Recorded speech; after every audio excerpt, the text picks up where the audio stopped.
السلام علیکم دوستوں، میں ہوں کاشف قمر اور آپ موجود ہیں اسلامک نیٹ ورک پہ۔ دوستوں، اسلامک نیٹ ورک میں ہم کتاب مشکوٰۃ المصابیح کا مطالعہ کر رہے ہیں اور اس میں ہم نے اس کا تیسرا اور آخری والیوم شروع کیا ہوا۔ تیسرے اور آخری والیوم کا جو باب ہے وہ ہے کتاب الفضائل و شمائل، اور اس میں جو آج کا سب چیپٹر ہے وہ ہے عشرہ مبشرہ رضی اللہ عنہم کے مناقب کا بیان۔ حدیث نمبر ہے 6108۔ عمر رضی اللہ تعالیٰ عنہ بیان کرتے ہیں کہ ان حضرات سے جن پر رسول اللہ صلی اللہ علیہ وسلم مرتے دم تک خوش رہے، اس امر خلافت کا کوئی شخص زیادہ حقدار نہیں۔ انہوں نے نام گنوائے: علی، عثمان، زبیر، طلحہ، سعد اور عبد الرحمن رضی اللہ تعالیٰ عنہم۔ حدیث نمبر 6109۔ قیس بن ابی حزام بیان کرتے ہیں کہ میں نے طلحہ رضی اللہ تعالیٰ عنہ کا ہاتھ شل دیکھا جس کے ساتھ انہوں نے غزوہ احد میں نبی صلی اللہ علیہ وسلم کو دشمن کے وار سے بچایا تھا۔ حدیث نمبر 6110۔ جابر رضی اللہ تعالیٰ عنہ بیان کرتے ہیں کہ نبی صلی اللہ علیہ وسلم نے غزوہ احزاب کے روز فرمایا: کون شخص میرے پاس لشکر کی خبر لائے گا؟ زبیر رضی اللہ تعالیٰ عنہ نے عرض کیا: میں۔ نبی صلی اللہ علیہ وسلم نے فرمایا: ہر نبی کا ایک حواری مخلص معاون ہوتا ہے اور میرے حواری زبیر رضی اللہ تعالیٰ عنہ ہیں۔ حدیث نمبر 6111۔ زبیر رضی اللہ تعالیٰ عنہ بیان کرتے ہیں کہ رسول اللہ صلی اللہ علیہ وسلم نے فرمایا: کون شخص بنو قریظہ جائے اور ان کے متعلق خبر میرے پاس لائے؟ میں گیا اور جب میں واپس آیا تو رسول اللہ صلی اللہ علیہ وسلم نے میرے لیے فرمایا: تجھ پر میرے والدین فدا ہوں۔ حدیث نمبر 6112۔ علی رضی اللہ تعالیٰ عنہ بیان کرتے ہیں کہ رسول اللہ صلی اللہ علیہ وسلم میں نے نبی صلی اللہ علیہ وسلم کو سعد بن مالک کے علاوہ کسی اور شخص کے لیے اپنے والدین کو ایک ساتھ جمع کرتے، یعنی میرے ماں باپ تجھ پہ فدا ہوں، نہیں سنا، کیونکہ غزوہ احد کے موقع پر میں نے آپ صلی اللہ علیہ وسلم کو فرماتے ہوئے سنا: سعد، تیر اندازی کرو، میرے والدین تم پر قربان ہوں۔ حدیث نمبر 6113۔ سعد بن ابی وقاص بیان کرتے ہیں کہ اللہ کی راہ میں تیر چلانے والا میں پہلا عربی شخص ہوں۔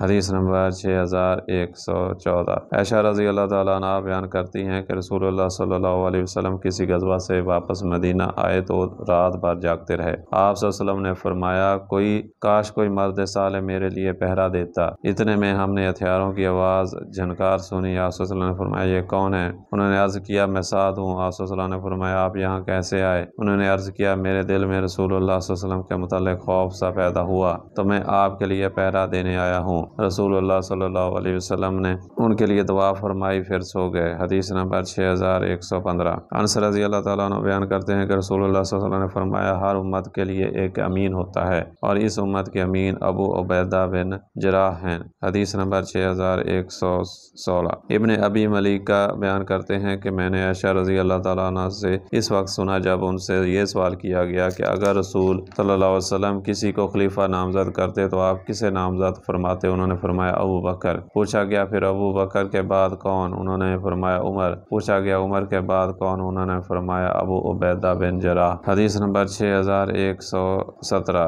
ابو ہریرہ رضی اللہ تعالیٰ عنہ سے روایت ہے کہ رسول اللہ صلی اللہ علیہ وسلم ابو بکر، عمر، عثمان، علی، طلحہ اور زبیر رضی اللہ تعالیٰ عنہ کے ہیرا پر تھے کہ پتھر نے حرکت کی تو رسول اللہ صلی اللہ علیہ وسلم نے فرمایا: ٹھہر جا، تجھ پر نبی، صدیق اور شہید ہیں۔ اور بعض راویوں نے سعد بن ابی وقاص کا اضافہ نقل کیا ہے اور علی رضی اللہ عنہ کا ذکر نہیں کیا۔ حدیث نمبر 6118۔ عبد الرحمن بن عوف سے روایت ہے کہ نبی صلی اللہ علیہ وسلم نے فرمایا: ابو بکر جنت میں، عمر جنت میں، عثمان جنت میں، علی جنت میں، طلحہ جنت میں، زبیر جنت میں، عبد الرحمن بن عوف جنت میں، سعد بن ابی وقاص جنت میں، سعید بن زید جنت میں اور ابو عبیدہ عامر بن جراح جنت میں ہیں۔ حدیث نمبر 6119۔ ابن ماجہ نے اسے سعید بن زید سے روایت کیا ہے۔ حدیث نمبر 6120۔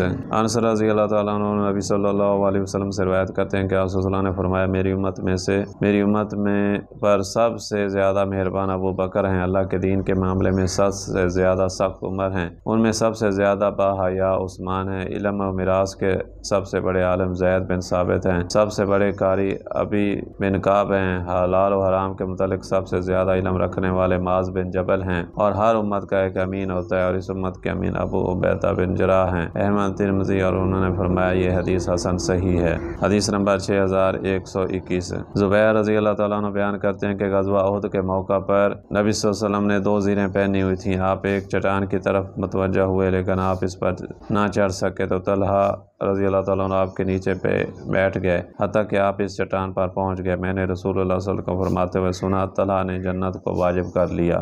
حدیث نمبر 6122۔ جابر رضی اللہ تعالیٰ عنہ بیان کرتے ہیں کہ رسول اللہ صلی اللہ علیہ وسلم نے طلحہ بن عبید اللہ کی طرف دیکھا تو فرمایا، جو شخص یہ پسند کرتا ہو کہ وہ روئے زمین پر چلتے ہوئے ایسے شخص کو دیکھے جو اپنا عہد نبھا چکا تو وہ اس شخص کو دیکھ لے۔ ایک دوسری روایت میں ہے کہ جو شخص روئے زمین پر چلتے پھرتے شہید کو دیکھنا چاہے تو وہ طلحہ بن عبید اللہ کو دیکھ لے۔ حدیث نمبر 6123۔ علی رضی اللہ تعالیٰ عنہ بیان کرتے ہیں کہ میرے کانوں نے رسول اللہ صلی اللہ علیہ وسلم کو فرماتے ہوئے سنا، طلحہ اور زبیر جنت میں میرے ہمسائے ہیں۔ ترمذی، اور فرمایا یہ حدیث حسن غریب ہے۔ حدیث نمبر 6124۔ سعد بن ابی وقاص سے روایت ہے کہ رسول اللہ صلی اللہ علیہ وسلم نے غزوہ احد کے موقع پر فرمایا، اے اللہ اس سعد کو تیر اندازی میں قوی بنا اور اس کی دعا قبول فرما۔ حدیث نمبر 6125۔ سعد بن ابی وقاص سے روایت ہے کہ رسول اللہ صلی اللہ علیہ وسلم نے فرمایا، اے اللہ سعد جب تجھ سے دعا کرے تو اس کی دعا قبول فرما۔ حدیث نمبر 6126۔ علی رضی اللہ تعالیٰ عنہ بیان کرتے ہیں کہ رسول اللہ صلی اللہ علیہ وسلم نے صرف سعد کے لیے اپنے والدین کو فدا ہونے پر اکٹھا ذکر کیا۔ آپ صلی اللہ علیہ وسلم نے غزوہ احد کے موقع پر انہیں فرمایا، میرے ماں باپ تجھ پر فدا ہوں، تیر اندازی کرو، اور آپ صلی اللہ علیہ وسلم نے انہیں فرمایا، کوئی نوجوان تیر پھینکو۔ حدیث نمبر 6127۔ جابر رضی اللہ تعالیٰ عنہ بیان کرتے ہیں کہ سعد رضی اللہ تعالیٰ عنہ آئے تو نبی صلی اللہ علیہ وسلم نے فرمایا، یہ میرے ماموں ہیں، کوئی مجھے ان جیسا اپنا ماموں دکھائے۔ امام ترمذی نے فرمایا، سعد بنو زہرہ قبیلے سے تھے اور نبی صلی اللہ علیہ وسلم کی والدہ محترمہ بھی بنو زہرہ قبیلے سے تھی، اس لیے نبی صلی اللہ علیہ وسلم نے فرمایا یہ میرے ماموں ہیں۔ حدیث نمبر 6128۔ قیس بن ابی حازم بیان کرتے ہیں کہ میں نے سعد بن ابی وقاص کو فرماتے ہوئے سنا، میں عرب میں سب سے پہلا شخص ہوں جس نے اللہ کی راہ میں تیر اندازی کی، اور ہماری یہ حالت تھی کہ ہم رسول اللہ صلی اللہ علیہ وسلم کے ساتھ جہاد میں شریک ہوتے اور ہمارا کھانا کیکر کا پھل اور کیکر کے کانٹے اور پتے ہوتے تھے، اور ہم میں سے ہر شخص بکری کی طرح عجابت مینگریاں کیا کرتا تھا۔ وہ خشک ہونے کی وجہ سے ایک دوسرے کے ساتھ جڑی ہوئی نہیں ہوتی تھی۔ پھر یہ وقت آیا کہ بنو اسد میرے اسلام کے متعلق مجھ پر نکتہ چینی کرنے لگے، اگر ایسا ہو تو میں نامراد ہوا اور میرے عمل برباد ہو گئے۔ وہ بنو اسد ان سعد کے متعلق عمر سے شکایت کیا کرتے تھے، اور وہ یہ کہ وہ اچھی طرح نماز نہیں پڑھتے۔ حدیث نمبر 6129۔ سعد رضی اللہ تعالیٰ عنہ بیان کرتے ہیں کہ رسول اللہ صلی اللہ علیہ وسلم، میں جانتا ہوں کہ اسلام قبول کرنے والا میں تیسرا شخص ہوں۔ جس دن میں نے اسلام قبول کیا اسی روز اس سے اسلام میں داخل ہوئے، اور میں 7 دن تک اسی حالت میں رہا کہ اسلام قبول کرنے والا تیسرا شخص ہوں۔ حدیث نمبر 6130۔ عائشہ رضی اللہ تعالیٰ عنہ سے روایت ہے کہ رسول اللہ صلی اللہ علیہ وسلم نے اپنی ازواج مطہرات سے فرمایا کرتے تھے، میں اپنے بعد تمہارے بارے میں بہت فکر مند ہوں، صبر کرنے والے اور صدیقین ہی ان مشکل معاملات میں تمہارا ساتھ دیں گے۔ عائشہ نے رضی اللہ تعالیٰ عنہ نے فرمایا، یعنی صدقہ کرنے والے۔ پھر عائشہ رضی اللہ تعالیٰ عنہ نے ابو سلمہ بن عبد الرحمن سے فرمایا، اللہ تمہارے والد کو جنت کے چشمے سلسبیل سے پلائے، اور ابن عوف نے امہات المومنین کے لیے ایک باغ وقف کیا تھا جو 40,000 میں فروخت کیا گیا۔ حدیث نمبر 6131۔ ام سلمہ رضی اللہ تعالیٰ عنہ بیان کرتی ہیں کہ میں نے رسول اللہ صلی اللہ علیہ وسلم کو اپنی ازواج مطہرات سے فرماتے ہوئے سنا، جو شخص میرے بعد تم پر خرچ کرے گا تو وہ شخص سچا اور احسان کرنے والا ہے۔ اے اللہ عبد الرحمن بن عوف کو جنت کے چشمے سلسبیل سے جام پلا۔ حدیث نمبر 6132۔ حذیفہ رضی اللہ تعالیٰ عنہ بیان کرتے ہیں کہ نجران والے رسول اللہ صلی اللہ علیہ وسلم کے پاس آئے اور انہوں نے عرض کیا، اللہ کے رسول کسی امین شخص کو ہماری طرف مبعوث فرمانا۔ آپ صلی اللہ علیہ وسلم نے فرمایا، میں تمہاری طرف ایسے امین شخص کو بھیجوں گا جو کہ حقیقی معنی میں امین ہوگا۔ صحابہ کرام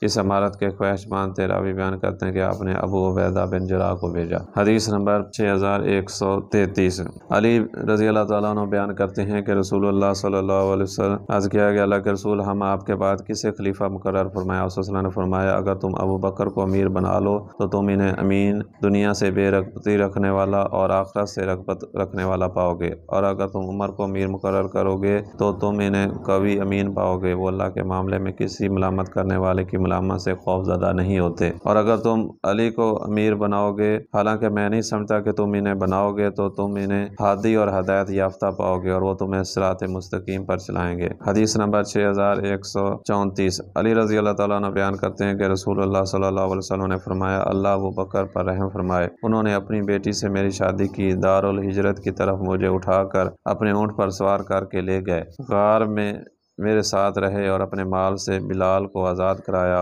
اور عمر پر رحم فرمائے، وہ حق فرماتے ہیں خواہ وہ کڑوا ہو، حق گوئی سے انہیں تنہا چھوڑ دیا، اس لیے ان کا کوئی دوست نہیں۔ اللہ عثمان پر رحم فرمائے، فرشتے بھی ان سے حیا کرتے ہیں۔